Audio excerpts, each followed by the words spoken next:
perang terhadap narkoba dan jaringan pengedar narkoba.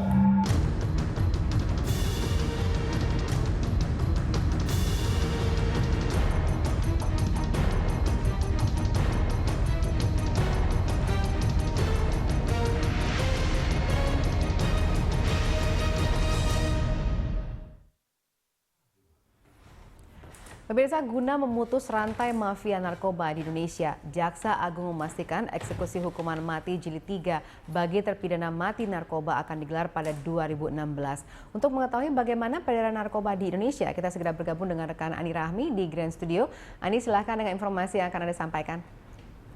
Ya pemirsa, Jaksa Agung M. Prasetyo mengatakan bahwa eksekusi hukuman mati jilid 3 bagi terpidana mati narkoba harus menjadi perhatian pemerintah. Menurut Prasetyo, rencana eksekusi mati terhadap bandar narkoba akan dilakukan pada tahun ini, yaitu pada tahun 2016. Berikut ulasan terhadap peredaran narkoba dan juga gembong narkoba di Indonesia. Kita akan mengutip survei yang dilakukan oleh Indobarometer yang dilaksanakan pada tanggal 15 hingga 25 Maret tahun 2015 lalu. Ketika itu Indobarometer mencoba memotret bagaimana respon publik terhadap rencana hukuman mati terhadap pengedar narkoba. Kita lihat bagaimana respon publik terhadap hukuman mati atau eksekusi mati gembong narkoba. Ternyata 84,1% responden menyetujui atau setuju gembong narkoba itu dieksekusi mati. Hanya 10,3% responden saja yang tidak setuju gembong narkoba dieksekusi mati. Sejumlah alasan dikemukakan oleh mereka yang menyatakan setuju gembong narkoba dieksekusi. Kita lihat alasan-alasan yang dikemukakan. Yang pertama adalah karena narkoba merusak generasi muda. Ini dipilih oleh 60,8% responden. Lalu 23,7% responden mengatakan bahwa eksekusi mati akan menyebabkan efek jera. Sementara mereka yang tidak setuju mengungkapkan alasan bahwa masih banyak hukuman lain yang lebih manusiawi yang bisa diterapkan kepada para pengedar narkoba, dan juga hukuman mati merupakan sebuah pelanggaran atas hak asasi manusia. Lalu sebetulnya berapa banyak kerugian yang ditimbulkan dari narkoba? Kita lihat pada survei yang pernah dilakukan oleh Universitas Indonesia pada tahun 2014 lalu. Ada dua kerugian yang timbul, yaitu kerugian pribadi dan juga kerugian sosial. Kerugian pribadi jumlahnya bisa mencapai 56,1 triliun rupiah, sementara kerugian sosial bisa mencapai 6,9 triliun rupiah. Lalu lebih lanjut juga ada banyak sekali orang yang meninggal per tahun akibat penyalahgunaan narkoba, persisnya sebanyak 12.044 orang per tahun yang meninggal karena penyalahgunaan narkoba, atau sekitar 33 orang per hari. Kita lihat lebih lanjut, ini kita lihat pengguna narkoba karakteristiknya seperti apa. Menurut survei yang sama, ternyata 25,49% adalah wanita. Artinya sebanyak 74,51% pengguna narkoba menurut survei ini berjenis kelamin laki-laki. Ini berarti bahwa pengguna narkotika lebih banyak yang berjenis kelamin laki-laki dibandingkan dengan perempuan. Kita lihat lebih jauh lagi dari sisi pekerjaannya. Sebanyak 50,34% adalah karyawan swasta dan juga pemerintah. Dan survei ini juga menemukan satu hal yang menurut saya cukup miris dan menyedihkan, yaitu sebanyak 27,32% pengguna narkoba adalah pelajar dan juga mahasiswa. Bahkan ada juga sebanyak 2,34% pengguna narkoba yang tidak bekerja. Dalam APBN 2016, Kejaksaan Agung telah mengajukan anggaran sekitar 4,71 triliun rupiah. Jumlah ini termasuk biaya untuk eksekusi mati terhadap 14 terpidana narkoba. Kita lihat prestasi yang sudah ditorehkan oleh kepolisian, bandar narkoba dan gembong narkoba siapa saja yang sudah pernah ditangkap oleh kepolisian. Di antaranya ada yang pertama ada Lim Pi Kyong alias Monas.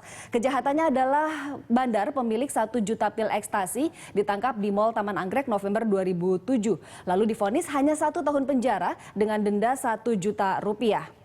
Pada 18 September 2008, Pengadilan Negeri Jakarta Barat memvonis mati 3 anggota jaringan tersebut, yakni Christian Salim alias Awe, lalu Lim Jitwe alias Kim, serta Jatli Chandra alias Cece yang tidak lain adalah istri dari Lim Pi Kyong alias Monas ini sendiri. Lim Pi Kyong tidak hanya disebut-sebut sebagai gembong narkotika di tingkat Indonesia saja, tapi juga merupakan gembong narkotika di tingkat internasional.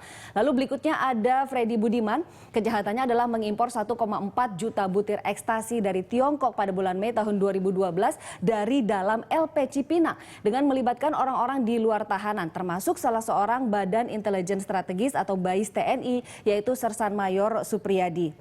Dan kabar gembiranya, beberapa saat yang lalu Direktorat Tindak Pidana Narkoba Bareskrim Polri bekerjasama dengan kepolisian Belgia berhasil mencokok Laksamana Pyong alias Boncel. Boncel ini adalah bos besar dari Freddy Budiman dan juga pemasok besar narkoba ke Indonesia.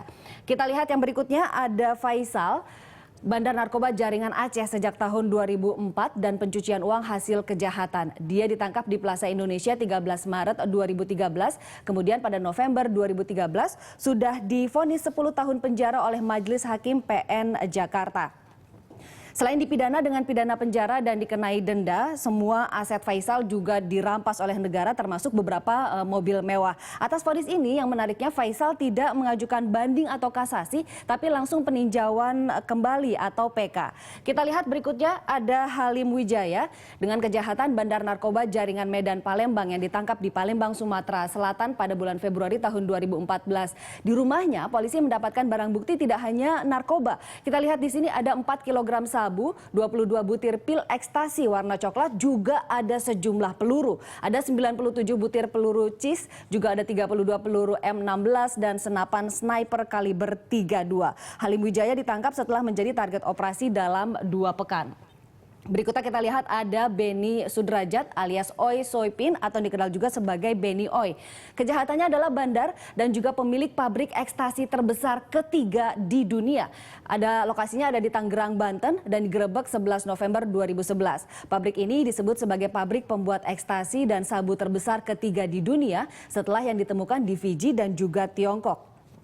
Beni Sudrajat, kita ketahui ada Bali Nine, sementara Beni Sudrajat ini adalah ketua dari Tangerang Nine. Lalu meski masuk penjara, Beni ternyata tidak kapok. Ia tetap leluasa untuk mengendalikan pembangunan pabrik narkoba di beberapa lokasi seperti misalnya di Pamulang, di Cianjur, dan juga Taman Sari dari tahun 2009 sampai tahun 2010. Caranya adalah dengan menggerakkan 2 anaknya yang ada di luar penjara atau di luar lapas. Hukuman untuk Beni adalah mati. Berikutnya adalah kita lihat yang kelima, ada Wong Chiping. Kejahatannya adalah bandar narkoba yang merupakan warga Hong Kong yang telah tinggal di Indonesia selama 15 tahun. Pada 5 Januari 2015, BNN menangkap 9 pengedar narkoba termasuk Wong di Lotemar Taman Surya, Kalideres, Jakarta Barat. Dalam operasi tersebut, BNN mengamankan 800 kg sabu yang berasal dari Tiongkok. Lalu Wong Chiping juga diketahui tidak hanya diburu oleh kepolisian Indonesia, tapi juga oleh Tiongkok, Malaysia, Filipina, Thailand, Myanmar, dan juga Amerika Serikat. Wong Chiping memiliki nama lain Surya Wijaya. Lalu Pengadilan Negeri Jakarta Barat pada 13 November 2015 telah menjatuhkan vonis mati. Demikian, kembali ke studio. Baik, terima kasih Ani Rahmi atas informasi yang Anda sampaikan.